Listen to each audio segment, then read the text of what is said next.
So welcome to day 12 of my Vlogmas on my channel, aka Vlogmas. So y'all, today has really been a day. I've been in choir practice since 6:30. It is now 9:11 and I'm just now getting home. I was like, I gotta hurry and scramble up something so I can post for today, but the perfect thing came to mind. It's like a test, but it's not even really a test because there is nothing to pass because it is an automatic on what I'm gonna do about this situation anyway. But y'all, I get home today and I check my mailbox like any other day, and I noticed that there was a piece of mail in the mailbox, because I normally don't ever have mail being that I'm just now moving here, to be honest. But I noticed that there was a piece of mail in the mailbox, so I grabbed the mail and unconsciously I just started opening it up to look at it. And then I was like, something was just like, look at the name on the front of it. So my name was not on the mail. My address was on the mail, but in a different city. I want to say it's Coaldale, Alberta. I'm not sure how to say it. I proceeded to open this mail.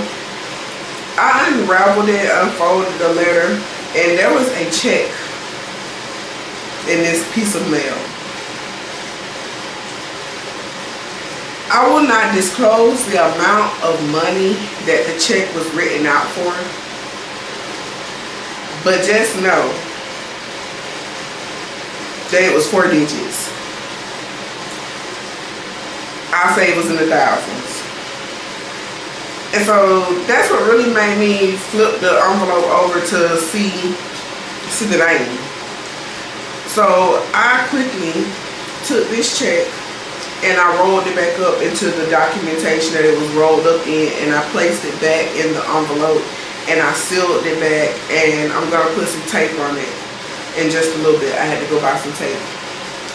I'm gonna put some tape on it, and I'm not gonna put it back in my mailbox with the red flag up. I'm going to have my mother to take it to the post office tomorrow personally to make sure that this gets back to who it needs to go to, because I am not the rightful owner. Now, y'all know of the financial type that I have been in. But not once receiving this piece of mail did I think that I'm going to keep this check and cash it for myself. I automatically was like, oh no, this has to go back to who it needs to go to. Because I'm thinking that it's 2 companies that's doing like an exchange or something like that, because there is no actual like name of a person on the check or the piece of mail. I see one of the names, I think it says something about Auto Sales LLC, and I want to say that this check was made out to, let's see, but I'm trying not to share too much information, but it was written out to Evans Truck and Auto Division. And I just was like, you know what, this is a test trying to see what I'm going to do about this. I'm going to send this back to who it needs to go to, without a doubt, because it's not my money. And if I take this money, even though I never thought about taking this money, but if I were to take this money, trust and believe that the Lord would take this money from me somehow whenever I have money in some point of my life. I'm a firm believer in that.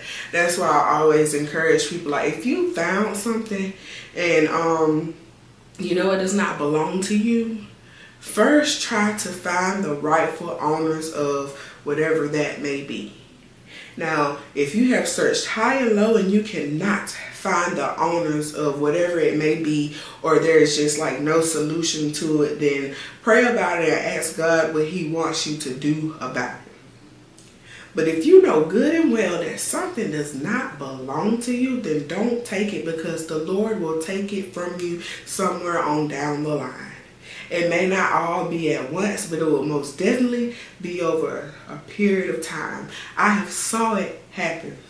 I once had a friend that she didn't really intentionally take it.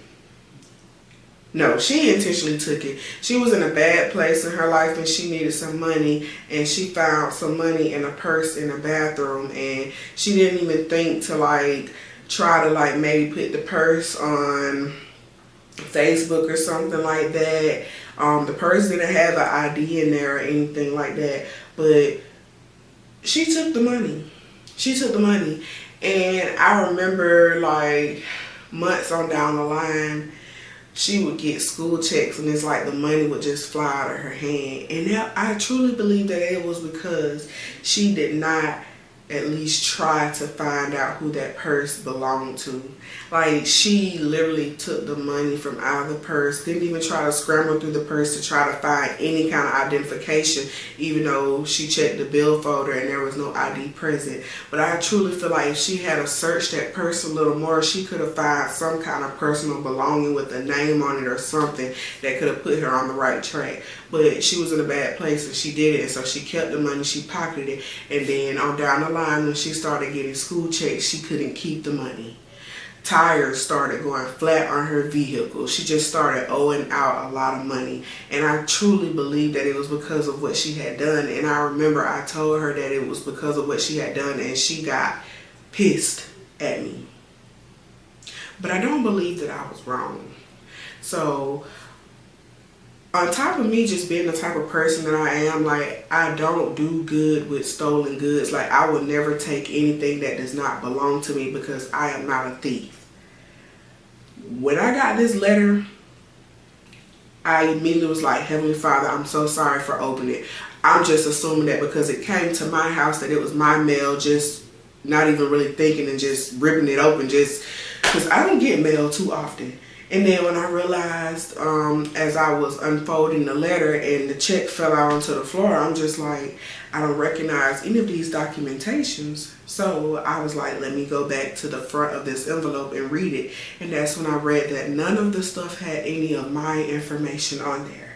So I quickly wrapped it back up, put it in the envelope, and I just bought some tape so that I can seal it. And then I'm going to have my mom to take it to the post office tomorrow personally, so that way it will get to Coedale, Alberta. What are the odds of maybe the person that sent this check off seeing this video? Probably slim to none. But if they shall see this video, or if anyone from Coedale, Alberta, that may be from what was the place called? Was it Davis? Evans Trucking Auto Division, or either Auto Wholesale LLC. If anyone from those two companies may come across this video, just know that I have sent the check off. I'm sending it back to Coedale, Alberta, because it does not belong to me. And that is the right thing to do. I did tell some friends about this, and you want to know what they told me? They're like, girl, I would keep that check. I'm not going to keep that check. I will not rest. I know the type of person that I am. And because I didn't have any content to post for today, I felt like this would be a good video, because I have nothing else to speak about. I'm not on here because I'm trying to see if I shall keep it or not, because I'm not, but I just really didn't have any content for today, and I felt like this was the most interesting thing that has happened to me thus far today. So here's the video. Alright, and this is the ending of this video. I pray that you guys will have a blessed night, and I'm going to try to tomorrow get an upload a little more sooner, because I noticed that my videos are getting later and later. At least I'm putting it out.